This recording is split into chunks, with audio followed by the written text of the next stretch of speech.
Ghosts among stars. For 300 years, humanity hid in plain sight. We called it the Veil Protocol, our collective agreement to remain invisible to the greater galactic community. Not because we were weak, not because we were afraid, but because we'd learned that in this vast ancient cosmos, it was often the quiet predator that survived longest. I was born on Umbra Station, a massive habitat carved into the core of asteroid ND 592, deep in what the Galactic Alliance called the Charybdis Void, a region they deemed navigationally hazardous due to strange gravitational anomalies and radiation storms. Perfect cover. The Alliance never realized those anomalies were artificial, generated by thousands of carefully positioned gravity emitters that we'd set up over generations. To them, the void was just another dangerous, worthless pocket of space. To us, it was home to over 30 million humans. My name is Alara Voss, third-generation void dweller, senior analyst in the Sentinel Corps, humanity's watchful eyes. My grandmother had been among the last to remember Earth before the Exodus, when the climate wars and resource collapse forced us to abandon our cradle. She'd tell me stories of blue skies and vast oceans, but I couldn't really imagine them. My sky was the obsidian expanse of space, my oceans the endless dark between stars. We're ghosts, Alara, my father always said. He commanded a stealth cruiser in the Shadow Fleet, and ghosts survive by never letting the living know they exist. The philosophy served us well. While the 12 major species of the Galactic Alliance squabbled over borders and resources, humanity expanded in silence. We built our colonies in gas-giant moons, in rogue planets drifting between star systems, in hollowed-out asteroids.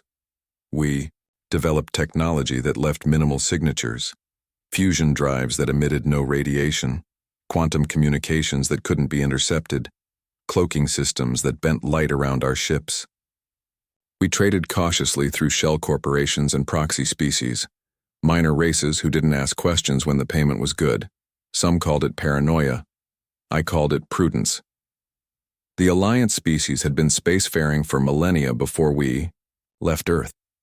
Their histories were filled with the extinction of competitor species. The Veil Protocol kept us safe, kept us growing stronger while remaining unnoticed.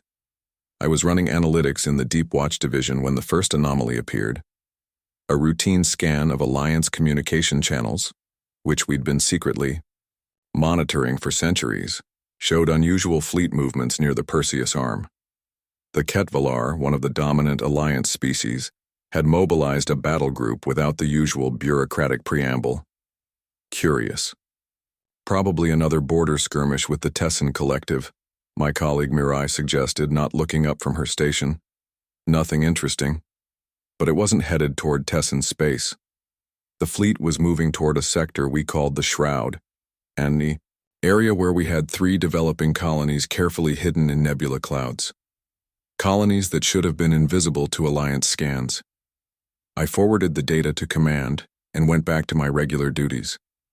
3 hours later, every alert on Umbra Station flashed red. The Ketvalar fleet had opened fire on Whisper Colony. No warnings, no demands, just immediate overwhelming assault. Emergency channels flooded with fragmented transmissions. Colonial defense forces caught completely off guard. Civilian evacuations underway but hampered by the surprise attack. The Ketvalar weren't just attacking, they were systematically destroying every structure, using planet cracker weapons designed to shatter terrestrial bodies. They knew exactly what they were hitting. This wasn't accidental. The Sentinel Corps Operations Center transformed into a crisis hub. Director Cade Takeda, a stern woman who'd been running our intelligence operations for 20 years, stood at the central platform, face illuminated by emergency holodisplays. "The Veil has been compromised," she announced to the assembled analysts. "Whisper Colony is lost. Echo and Shadow colonies are implementing total ghost protocols and evacuating. We need to understand how they found us and what they know about our other settlements." I was assigned to the assessment team. Our job was to analyze everything: the attack patterns, the weapons used, the communications intercepted. We needed to know if this was an isolated incident or the beginning of something worse. The answer came faster than we expected. 18 hours after the attack on Whisper, our long-range sensors detected another Ket-Valar battle group moving toward Helix Station, one of our research outposts in the Cygnus Arm. This wasn't coincidence, they were hunting us. They're using some kind of new detection technology, Mirai concluded after analyzing sensor data from the Whisper attack. Something that can see through our cloaking fields. Director Takeda ordered immediate evacuation of all exposed colonies and stations. The Veil Protocol had emergency contingencies for exactly this scenario. The Ghost Network, a series of fallback positions and hidden supply caches spread across uncharted space. But, even as our people fled into deeper shadows, the High Council made a decision that would change humanity's course forever. I was in the command center when the secure transmission came through from Nexus Prime, our hidden capital. The Veil Protocol has served its purpose. Admiral Helena Reyes, head of the High Council, addressed the assembled command staff across all stations and ships. Her face was grim but resolute on the displays. It has given us time to grow, to build, to prepare. But now we face a choice. Retreat further into the darkness, or stand and fight. The room was silent as she continued. For 3 centuries we've built not just colonies but weapons, not just communities but fleets. We prepared for this day hoping it would never come. The Ket-Valar have found some of our settlements, but they don't yet know our true strength. They believe they're exterminating scattered human outposts. They don't realize they've stumbled upon the edges of an empire. A tactical display appeared beside her, showing the full extent of human territory and military assets. It was staggering, even to those of us with high clearance. The Shadow Fleet wasn't just a defensive force. It was a massive armada, with ships and weapons that had been developed in absolute secrecy. The Ket-Valar have attacked without provocation, without declaration, Admiral Reyes continued. They've used planet-killer weapons against civilian targets. The High Council has unanimously voted to enact Directive Umbra. My breath caught. Directive Umbra, the full military response plan that had existed as a theoretical contingency since the founding of our hidden colonies, the end of the Veil Protocol, the revelation of humanity's true strength. We will not retreat, she said, her voice steel. We will not hide. We will strike back with such force that the galaxy will remember why their ancestors feared the dark. The command center erupted into activity as the directive was implemented. I was reassigned to tactical intelligence, tasked with compiling everything we knew about Ket-Valar military capabilities, command structures, and homeworlds. Over the next 72 hours, humanity transformed. Civilian stations converted to military posture. Hidden shipyards activated production protocols that had been rehearsed but never implemented. Defense platforms that had been disguised as asteroids, or debris fields powered up weapon systems. The Shadow Fleet assembled from 100 different hiding places, revealing a force far larger than even most human officials had realized existed. I found myself aboard the NSV Nemesis, a stealth dreadnought that served as the intelligence coordination hub for the coming conflict. From my station, I watched as the pieces moved into place. The Ket-Valar had struck what they thought were isolated human settlements. They had no idea what was coming. 5 days after the attack on Whisper Colony, humanity revealed itself, not with a declaration or warning, but with synchronized strikes against every Ket-Valar military installation within 100 light-years of human space. Our ships appeared seemingly from nowhere, utilizing stealth technology that had been refined over centuries, weapons that had been developed in secret, quantum disruptors that bypassed standard shields, gravity lances that could tear apart capital ships, drone swarms that overwhelmed defense systems, struck without mercy. The first wave targeted their detection capabilities. If they had developed technology that could penetrate our cloaking fields, we would destroy that advantage immediately. The second wave hit their communications relays, isolating their battle groups from central command. The third wave struck their shipyards and fleet anchorages. By the time the Ket-Valar fully understood what was happening, 30% of their military infrastructure was in ruins, and their forces were in disarray. I watched the tactical displays as reports flooded in. The Shadow Fleet was performing beyond even our most optimistic projections.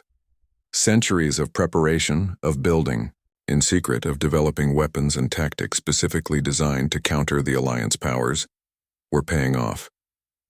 But the Ketvalar were ancient, experienced, and numerous. They began to rally, to coordinate their remaining forces.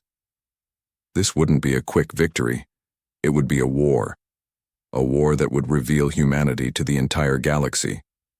As our initial strikes concluded, Admiral Reyes addressed not just our forces but sent an open transmission to every communication relay in Alliance space. For the first time in 300 years, humanity spoke openly to the galaxy. To the Galactic Alliance and all its member species, she began, her image broadcasting across thousands of worlds. I am Admiral Helena Reyes of the United Human Systems. For centuries we have existed in the shadows, building our civilization away from your notice. We sought neither conflict nor alliance, we asked only to be left in peace. The transmission included footage of the unprovoked attacks on our colonies, the planet cracker weapons used against civilian habitats. The Ketvalar Empire has chosen war. They have attacked our settlements without warning or provocation.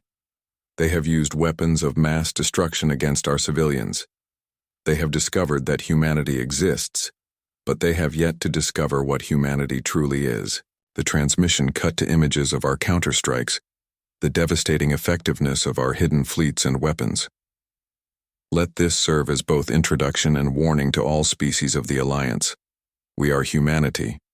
We have lived in darkness, for 3 centuries growing stronger, watching, learning. We did not choose this conflict, but we will end it. The Ketvalar will answer for their aggression, and any who stand with them will share their fate. As the transmission ended, I felt a strange mix of pride and apprehension. The veil was truly gone now. For better or worse, humanity had stepped onto the galactic stage, not as supplicants or newcomers, but as a fully formed power, with the military might to challenge even the oldest species. The war had begun, and the galaxy would never be the same. On the bridge of the Nemesis, Director Takeda found me at my station.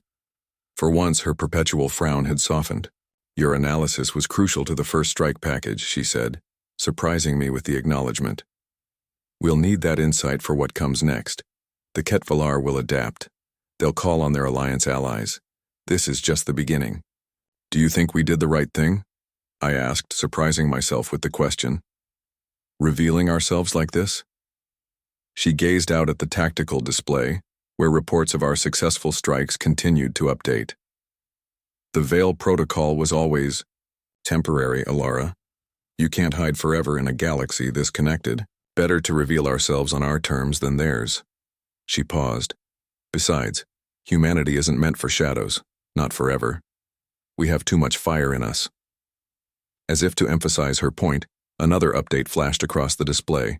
A Ketvalar battle station, one of their most fortified positions collapsing under concentrated fire from our advanced weaponry. The shadows had served their purpose. Now, it was time for humanity to burn. Fire revealed. The Ketvalar responded exactly as we predicted, with rage, disbelief, and eventually, fear. Their first counterstrike came 3 days after our revelation. A massive fleet, hastily assembled from their core territories, surged toward what they believed was our central command, a station we'd deliberately exposed during our initial attack. It was a trap, of course. The station was a shell, a decoy filled with sensor ghosts and holographic projections, but minimal actual personnel. I watched from the tactical center aboard the Nemesis as the Ketvalar fleet surrounded the station, their weapons charging. They still didn't understand our capabilities, still couldn't fully penetrate our more advanced cloaking systems. All units in position, the fleet coordinator announced. Phase lines set, waiting for command authorization. Admiral, Keyes gave a single nod. Around the Ketvalar armada, space seemed to ripple and tear. Where there had been empty void moments before, 30 Shadow Fleet vessels materialized, their stealth systems dropping to reveal matte black hulls bristling with weapons. Not our newest ships, not our most advanced, just enough to deliver the message. The Ketvalar responded predictably, breaking formation to engage the new threat. That was when the true attack began.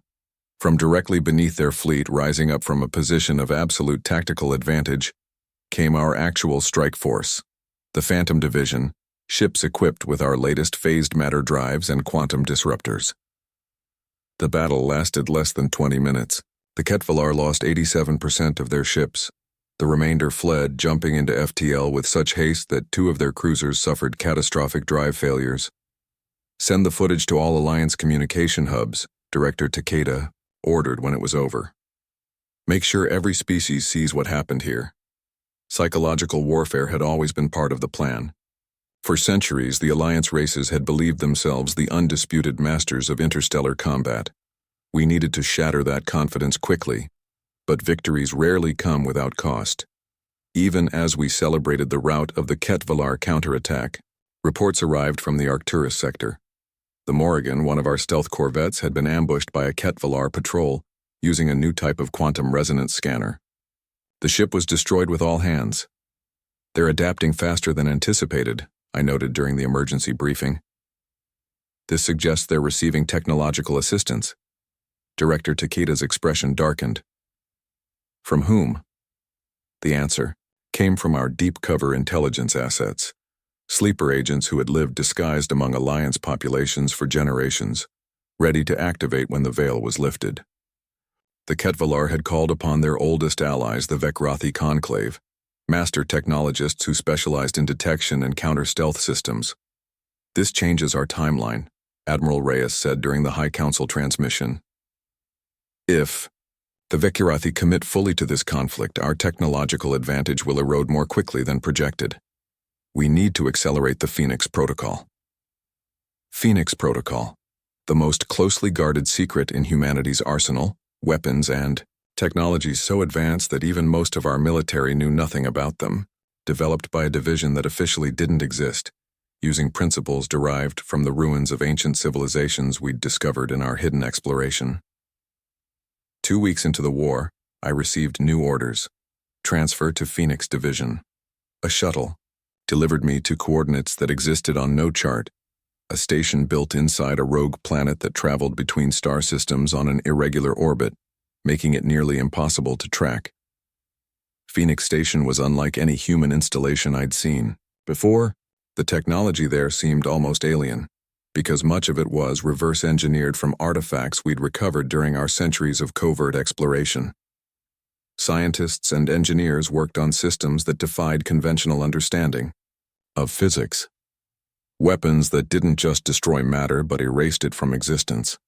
Drive systems that didn't move through space so much as relocate it. Your analytical skills are needed here, said Dr. Kaido Chen, the division director, a slender man with calculating eyes. We're preparing to deploy the first Phoenix-class vessel, and we need intelligence analysis to maximize its impact. The Phoenix ship was called Harbinger, a fitting name for what it represented. It wasn't large compared to our dreadnoughts, barely the size of a heavy cruiser, but its capabilities were unprecedented. Its hull was composed of metamaterials that absorbed rather than reflected energy. Its drives operated on principles that allowed it to simply appear anywhere within a 50 light-year radius, without conventional FTL travel. Its weapons were few but devastating, focused singularity projectors that collapsed matter into temporarily stable black holes. One ship, I said, studying the specifications. No matter how advanced, can it really change the course of the war? Doctor, Chen smiled thinly. Harbinger isn't meant to win the war, Analyst Voss, it's meant to end it. The plan was audacious. While our conventional forces kept the Ketvalar occupied across a dozen fronts, Harbinger would strike directly at their homeworld, not to destroy it, but to demonstrate that we could. A show of force so overwhelming that even their ancient pride would bend before it. I spent the next 3 days compiling everything we knew about Ketval Prime, their heavily defended homeworld that no enemy had successfully attacked in over 2,000 years. Its defenses included multiple orbital rings of battle stations, planetary shields that could withstand nova-level energy, and the largest concentration of their fleet. There's no conventional approach that wouldn't be detected and intercepted, I concluded in my final assessment. Even with Harbinger's capabilities, a direct route would be identified. Then we won't use a direct route, replied Captain Nadia Santos, the ship's commander. She had been hand-selected, along with her crew, from among our most skilled officers. We'll use the void corridors. The void corridors. Another discovery we'd made during our hidden centuries. Tunnels of distorted space-time, invisible to conventional sensors, that connected distant regions of the galaxy. Dangerous to navigate, unstable at their boundaries but offering near-instantaneous travel for those who knew how to use them. We'd mapped hundreds of these corridors while the Alliance remained ignorant of their existence. One such corridor passed within the Ketvalar home system, not directly to their homeworld, but close enough for Harbinger's unique drives to make the final jump. I was surprised when Captain Santos requested my presence for the mission. Your real-time analysis will be valuable, she explained, and someone needs to document what happens today for humanity's future records. So I found myself aboard Harbinger as it departed Phoenix Station, watching as we approached the nearest void corridor entry point. The ship hummed with energies I didn't understand, its systems operating at levels that seemed impossible. Corridor. Interface in 30 seconds, announced the navigation officer. Transition protocols active. Entering the corridor was like diving into a river of fractured light. Conventional space disappeared, replaced by streams of energy and matter that twisted around our passage. The ship's specialized sensors mapped our course through the chaos, finding the stable path that would carry us to our destination. The journey took less than 4 minutes. We emerged in the outer reaches of the Ketvalar home system, beyond their sensor perimeter, but with clear access to our target. Final jump calculations complete, the navigator reported. Ready on your command, Captain. Santos stood at the center of the bridge, calm and resolute. Execute jump. The sensation was indescribable, not movement but rather like the universe shifting around us. One moment we were in the system's outer edge, the next we hung in orbit directly above Ketval Prime, their gleaming capital city visible below. For 3 seconds. There was silence on their communication channels as their sensors struggled to process our sudden appearance. Then pandemonium erupted, alert signals, defense activations, panicked commands. Before they could organize a response, Captain Santos opened a direct channel to their planetary leadership. This is Captain Nadia Santos of the United Human Systems. Vessel Harbinger, she transmitted, her voice steady. Your forces have attacked our colonies without provocation. You believed us weak. You believed us scattered. You were wrong. On the main view screen, we could see their defense platforms turning toward us, weapons charging. Their planetary shield was activating, energy fields beginning to coalesce above the atmosphere. We could have appeared inside your shield perimeter, Santos continued. We could have targeted your capital before you knew we were here. Instead, we offer this demonstration. At her signal, Harbinger fired a single weapon, not at the planet but at an uninhabited moon in the system. The singularity projector sent a focused beam of dark energy that struck the moon's surface. For a moment, nothing seemed to happen. Then the moon began to collapse inward, matter spiraling toward a central point as if being devoured. Within minutes, where a celestial body had existed for billions of years, there was nothing but a dissipating ring of dust. The Ketvalar communications fell silent. We have the capability to do the same to Ketval Prime, Santos stated into the silence. We have similar ships positioned near every major Ketvalar world. The war you started ends today, either with your unconditional surrender or with the end of your civilization. You have 1 hour to decide. She closed the channel and turned to the bridge crew. Maintain position. All defensive systems at maximum. If they so much as power a weapon, prepare to jump out. The hour that followed was perhaps the longest of my life. I monitored Ketvalar communications as their leadership debated furiously, as their military commanders insisted they could destroy us, as their scientists confirmed that our weapon had created an actual, if temporary, singularity. 52 minutes into the ultimatum, we received a transmission from the Ketvalar High. Command, We will cease all hostilities against human settlements, the Supreme Archon stated, his multifaceted eyes reflecting barely contained rage. We demand negotiations for formal terms, Captain Santos acknowledged without emotion. Your complete and immediate withdrawal from all human space is non-negotiable. Further terms will be communicated through diplomatic channels.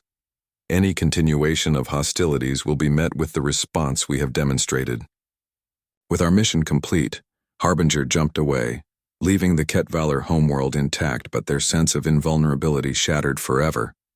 The war that had begun with an unprovoked attack on a hidden colony ended 47 days later, with the Treaty of Proxima, signed aboard a neutral station at the edge of what was now officially recognized as human space. The Ketvalar Empire, for the first time in its 1,000-year history, was forced to acknowledge an equal power.